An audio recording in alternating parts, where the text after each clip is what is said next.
มาจากบ้านหูอีเทียนซับไทยค่ะคอยติดตามให้ด้วยนะคะเป็นกำลังใจให้แอดมินด้วยนะคะถึงแล้วค่ะสนามบินหางโจว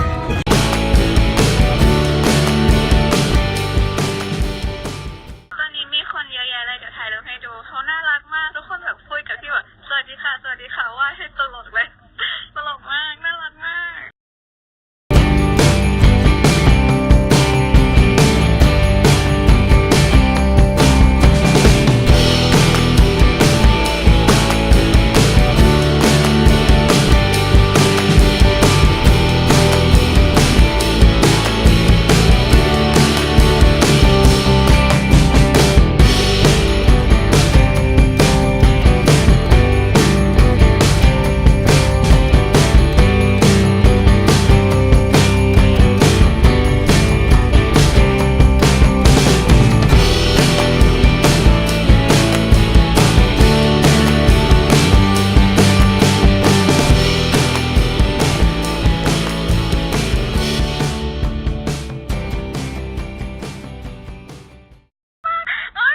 คืออยู่หน้าสุดเลยเว้ยคือแบบหมาดกันที่นี่จัดการดีมากอ่ะเดี๋ยวดูแล้วกันใกล้ละใกล้ละ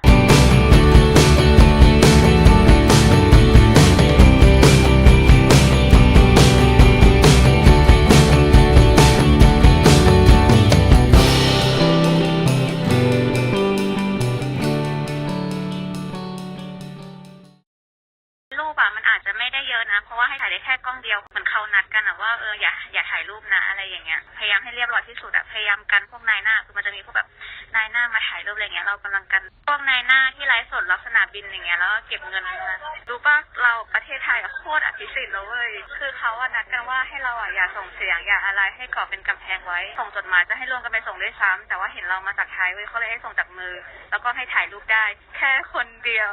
ที่เหลือก็คือพวกแบบพวกไม่ดีอ่ะ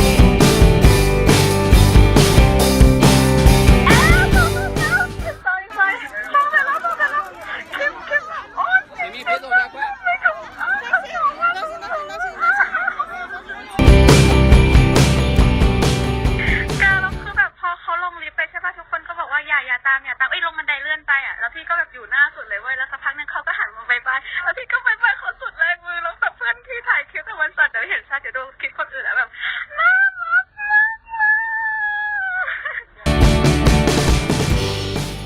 โอเคหายใจลึกๆหายใจลึกๆเดี๋ยวกันนะจะรอยังไงดีเขาแบบโอ๊ยเดี๋ยวกันแป๊บนึงพูดไม่ได้คือตอนที่ยืนอยู่ข้างหน้าก็จริงแต่ว่ามันมีคนลุมเขาตั้งแต่ข้างในเก๋แล้วอ่ะตอนที่เราเกาะไว้อ่ะมันก็เลยแบบไม่เป็นอย่างที่เราตั้งใจที่แรกอ่ะมันก็เลยลุมกันหมดเลยเว้ยแล้วก็มีการด้วยพี่ก็เลยต้องแบบพยายามแทรกไปกับเขาด้วยอ่ะแล้วมือพี่มันก็สั้นมันก็ไม่อยู่ตัวแค่นี้ก็ยื่นสุดเลยแล้วคือมันก็ไม่ถึงมือหูยเทียนสักทีอ่ะมือเขาก็พยายามยื่นมาแต่มันก็ไม่ถึงอ่ะแบบประมาณว่าแบบมันไม่ถึงอ่ะเราก็ไม่ถึงเขาก็ไม่ถึงก็รอสักพักนึงแล้วเขาก็ก้มมองจดหมายเรานานมากเลยนะเหมือนกับประมาณเขากำลังอ่านอยู่ว่าที่พี่เขียนหน้าซองอ่ะเขียนว่าอะไรอยู่แล้วจนยื่นไปได้เขาก็รับไปกับมือแล้วเว้ยแล้วก็พอติดไปแล้วเขาก็ลงบันไดเลื่อนไปอะไรเงี้ยแล้วทุกคนมีคนตามลงไปเว้ยแล้วก็ทุกคนบอกว่าอย่าตามลงไปอย่าตามลงไปขึ้นมาอย่างเงี้ยแล้วก็ขึ้นมาแล้วพี่โชคดีอยู่ข้างหน้าพอดีแล้วพอเขาลงไปถึงสุด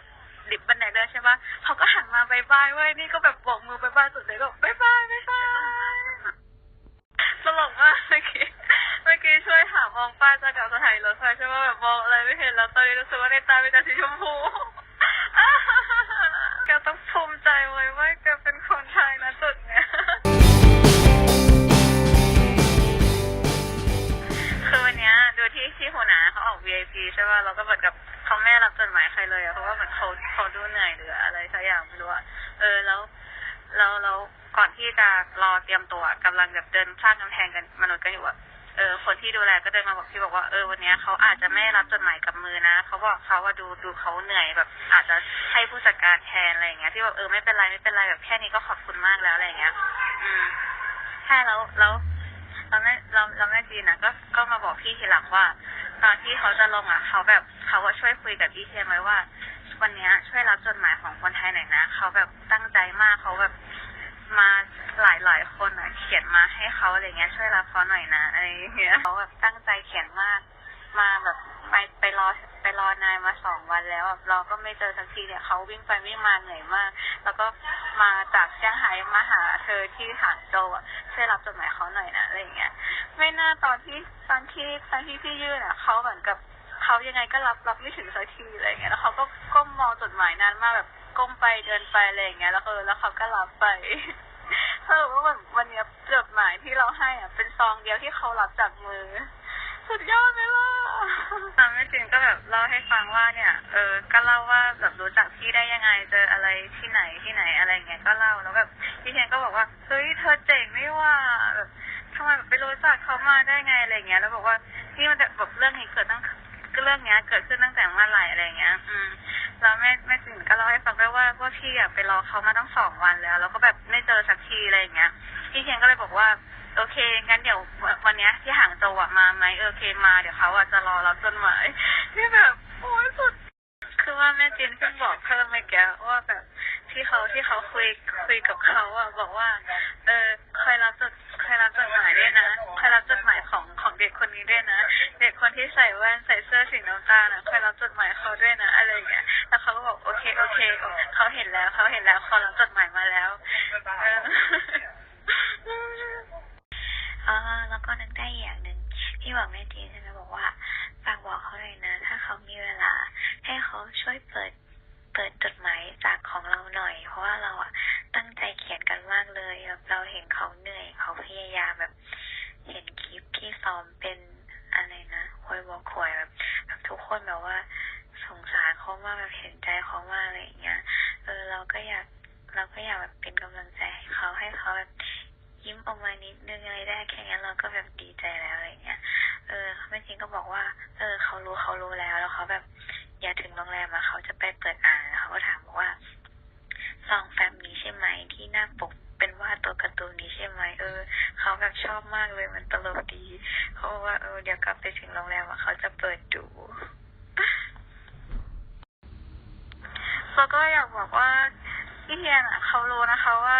ที่ไทยมีทุกคนคอยให้กำลังใจเขาอยู่มากๆแล้วก็ให้ทุกคนเป็นกำลังใจให้เขาสู้ๆต่อไปนะคะ